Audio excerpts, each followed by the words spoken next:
Mahiçə gölü. Göl uzun göldür, daha uzun göldür. Biz bir hissəsindən keçirik. Ondan sonra artıq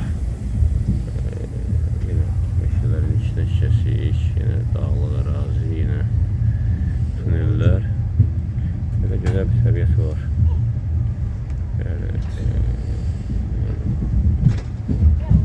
bəxtəvər insanlar yaşayır burada yəqin ki. Biz Azərbaycanın təbiəti qəşəngdir, amma yani buradakı məniyyəti görəndə biraz başqa götürür.